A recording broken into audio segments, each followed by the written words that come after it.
J'en peux plus. C'était débile, le gamin. Pourquoi il a fait le Guinness?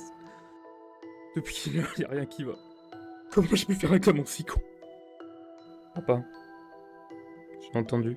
Dégage! Bien le bonsoir. Alors c'est dur à croire en voyant le titre de la vidéo, mais j'ai fait un manga. Ouais, je sais, j'étais surpris. Et tu sais quoi? En plus de ça, je vais te laisser lire. Il est dispo gratuitement sur le site Mangadraft, 40 pages de pur bonheur pour 0€. Et pour ça, t'as juste à cliquer sur le lien en description. Mais attends, pars pas tout de suite. J'ai quelques infos pour toi avant que t'ailles le lire. Déjà, tu pourras revenir sur la vidéo après avoir lu le one-shot. Parce que je vais parler de la conception du projet, et je te donnerai quelques conseils à toi et aux autres viewers, je te rappelle que t'es pas tout seul, donc arrête de penser qu'à ta gueule. Des conseils pour que toi aussi tu puisses faire des mangas. Ouais, je sais, je suis vraiment la générosité incarnée, quoi. Et à la fin, j'aurai une annonce de type grosse annonce, donc reste bien jusqu'à la fin. Ça, c'est pour le watch time, j'apprends vite mon métier. Bon, pour ce qui est du one-shot en lui-même, ça se rapproche plus d'un seinen, donc un manga plus pour adultes.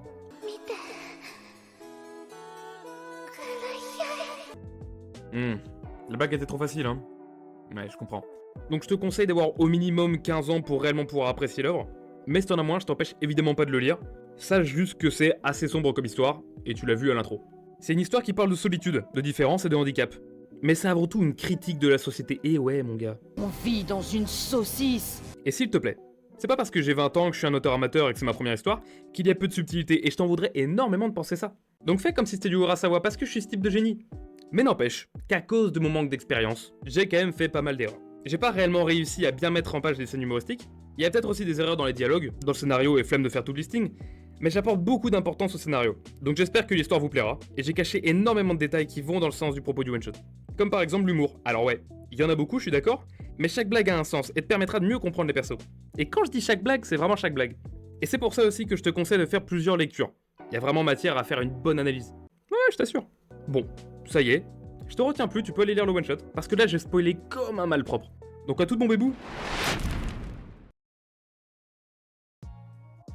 C'est bon? T'es parti? Ou plutôt revenu? Ouais. Bon, j'espère que ça t'a plu. N'hésite pas à me laisser des petits commentaires sur Mangadraft ou YouTube, positif ou négatif, hein, mais tant que c'est constructif, ça m'aidera à progresser. Bon, allez on reprend. Alors pourquoi j'ai créé cette histoire? Est-ce que ça te dit quelque chose? Le Spatule Jump. Ouais, je pense, parce que c'est quand même plus connu que ma chaîne, mais je vais quand même t'expliquer. Pour résumer vite fait, en début 2024, le chef Otaku publie un post demandant à nous, auteurs amateurs ou pros, de faire un one-shot de 20-30 pages. 4 personnes ont été sélectionnées, et vous l'aurez remarqué, pas moi, mais ça n'a pas baissé ma motive. Juste une petite tentative de suicide, mais... J'ai continué ce manga malgré mes études à côté. Aujourd'hui je suis Desco, mais... Et il y a sûrement une question que tu te poses. Flamingo, le concours c'était pas l'argent. Tu te foutrais pas un petit peu de notre gueule, Eh oui, totalement, du gros foutage de gueule, et j'en ai pas honte, hein. Je vais pas chercher d'excuses, ok? Je suis impardonnable. Mais en vrai, c'est parce que je suis plutôt exigeant sur mes planches, et j'en ai refait pas mal. C'est pour ça que ça m'a pris autant de temps, et ça n'a évidemment aucun rapport avec ma flemme. Maintenant que t'en sais un petit peu plus sur la création du projet, je vais te montrer comment j'ai créé mes persos. On va commencer par Matt, ça me paraît évident vu que c'est le perso principal. Et détail important, attention, en fait Matt, il s'appelait pas Matt à la base. Oh le gros plot twist de fou! Elle a raison, en fait, je l'ai pas créé pour ce one-shot, mais pour mon projet de manga long, que j'ai mis en pause pour me concentrer sur cette histoire. Et l'idée de base de ce one-shot, c'était en fait le passé de ce perso. Et même si l'histoire a quand même bien changé, on a toujours cet esprit de romance. Donc là je t'ai laissé voir la conception du perso d'origine, et tu peux remarquer deux choses. Premièrement, mon niveau de dessin est giga irrégulier, c'est dégueulasse. J'ai vomi 3 fois en regardant le table. Attends.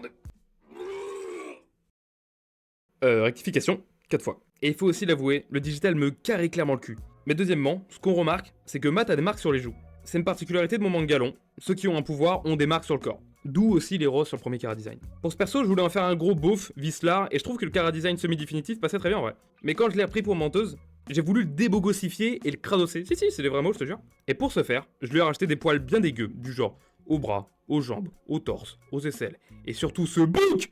On a aussi les cheveux qui sont plus en pagaille, y a pas de sourire, un regard dans le vide, des expressions du visage plus libres et expressives, et j'ai grossi ses boucles d'oreilles. Alors, c'est une très mauvaise idée, on est d'accord c'est plus moche, mais c'est juste parce que j'avais oublié que c'était si petit à la base. Donc oui, je suis con. Pour les inspirations, sur les premiers croquis c'était plus inspiré de Jungkook de BTS, mais son chara-design final c'est plus inspiré de Toji de Jujutsu Kaisen. Sur le côté je m'en fous un peu de mon flow. Sinon, pour le serveur et le psy, je pense que tu t'en fous, donc on va passer aux femmes. Pour Violette, alors c'était assez rapide parce que le perso était déjà complètement écrit. Je voulais une meuf un peu garçon manqué physiquement, donc cheveux courts, mais je voulais qu'on remarque du premier coup d'œil que c'est une fille, donc je lui ai mis des longs cils, un nez fin et un visage rond, et surtout des énormes yeux. Dans les petits détails, on peut voir ses cicatrices qui sont dues à son métier de reporter de guerre, et elle est un peu inspirée d'Ochako pour ses yeux et de Nagatoro pour ses cheveux. On termine par la GOAT, Camille. Déjà, pour les 3 persos principaux, je voulais qu'on puisse facilement les différencier. D'où les cheveux noirs et son visage d'homme pour Matt, les cheveux tramés et courts, en plus de... pour Violette, et les cheveux longs et blancs, et un style streetwear pour Camille. Et sinon, avant de commencer les pages, en fait, je regrettais un petit peu le chara design parce que je l'ai faite beaucoup trop belle et stylée pour une meuf qui arrive pas à garder un mec. Mais, en fin de compte, je me suis dit que justement, c'était parfait pour montrer à quel point elle est mal vue et qu'aucun homme ne l'a acceptée à cause de sa personnalité un peu enfantine. Et oui, c'est si triste. C'est un perso dans lequel je me reconnais beaucoup. Parce que putain, pourquoi j'ai pas de meuf avec un physique aussi avantageux? Merde quoi. Mais voilà, j'ai pas grand chose à dire de plus à part qu'on ressent ces 2 personnalités avec ses cheveux. La personnalité enfantine qu'elle essaie de cacher, ça c'est pour son chignon, et sa personnalité plus adulte avec les cheveux détachés. Et j'ai pas eu d'inspiration particulière pour ce perso. Pour les décors qu'on voit dans le manga, je me suis vraiment pas fiché. Vu que j'avais une deadline liée au concours du chef otaku, j'ai préféré ne pas inventer d'univers. Rien à voir avec la flemme, encore une fois. Et c'est tout simplement ma ville natale que t'as pu admirer. Et je dirais pas laquelle c'est, mais on peut facilement la deviner si t'es déjà allé. Ce que je trouve quand même sympa avec cette façon de faire, c'est que j'ai écrit le scénario par rapport à la ville, étant donné que je la connais bien, c'est un peu obvious comme info. Et du coup, c'est pas seulement un décor. J'ai vraiment essayé d'utiliser la ville dans l'histoire, par exemple le viaduc ou encore la visite de la ville. Et même ces shots, elles existent vraiment, le détail va très très loin. Mais par contre, si tu fais un manga, je te conseille vraiment de travailler ton univers si t'en crées un. Avec ses coutumes, sa culture, son architecture, son bestiaire, sa flore, etc. etc. Et vu que je viens de parler de créer ton manga, par effet de transition, je vais te montrer comment moi, le plus grand génie de tous les temps, humblement, je fais mes planches. C'est sûrement pas une méthode académique, mais je pense que chacun doit avoir sa méthode, et c'est à force de pratiquer que tu le trouveras. Mais pour les débutants, j'espère au moins que ça vous permettra de sauter le pas plus facilement. Alors déjà, je pense que ça se voit à la gueule de mes planches, mais je les fais numériquement, sur un iPad avec Procreate. Pour le format des planches, j'ai juste pris sur internet une image du patron de la planche. Alors, je connais pas le nom s'il y en a un, mais je t'avais dit que j'étais pas un pro. Je l'ai importé sur Procreate, et vu que je suis débile, j'avais pas compris comment ça marchait. Mais je vais régler l'extérieur de Golemon pour ma prochaine histoire. En gros, c'est un cadre, on va dire, que tu utilises quand tu veux imprimer ton manga. Ce qu'il y a dans le gros rectangle, tu peux être sûr que ce sera visible une fois imprimé. Dans le premier contour, il y a une chance pour que ce qui y est dessiné soit coupé à cause de l'imprécision de la coupeuse, toujours en utilisant des noms approximatifs. Et dans le dernier contour, ce sera forcément coupé, donc pas besoin de remplir toute la planche. C'est juste pour éviter de faire des blancs involontaires sur les bords de la planche. Faut juste dessiner jusqu'à cette zone. Trêve de mondanité. Rentrons dans... Alors on va revenir sur Tradi. Parce que mon storyboard, je le fais sur papier. En gros, c'est pour avoir un trait un peu plus libre. Et parce que je préfère tout simplement, tu vas faire quoi? Tu veux te battre? Avant de commencer la planche, il faut déjà faire les dialogues. En tout cas, selon moi, mais je trouve ça plus simple d'imaginer les scènes à partir de ça. Et par exemple, pour les gags, c'est plus facile de les mettre en scène de cette manière. Et vous l'avez vu dans mon one-shot, c'était maîtrisé à la perfection. Mais ça marche aussi pour les émotions, pour qu'elles soient mieux ressenties. J'essaie donc de caler ce que j'ai imaginé sur mon storyboard, et ça m'arrive souvent de pas dessiner certaines cases quand j'ai pas d'inspi sur le moment. Mais c'est pas grave, je reviendrai dessus plus tard. Aussi, je fais gaffe à bien respecter les règles de pagination, et comme c'est long à expliquer, je te conseille d'aller regarder les vidéos de Je progresse en dessin. Je te le répète pour la énième fois, ça n'a rien à voir avec ma flemme, c'est vraiment parce que c'est des super vidéos, et c'est là que j'ai tout appris.